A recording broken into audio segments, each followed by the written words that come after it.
We're here at another stop on our tour, which will be the Via Dolorosa, which many of you know means the way of suffering.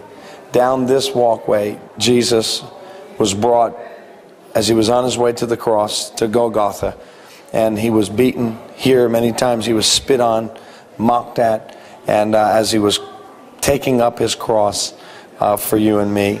It's amazing here in Jerusalem. Many of the sites really come to life.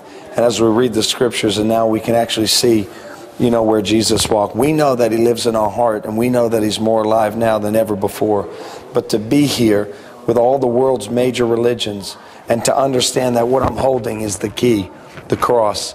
You have the Jewish people on the one side, you have the Muslim people on the other side, both fighting for a land. I believe the church of the Lord Jesus has the answer in these last days. It is the cross. Love conquers everything.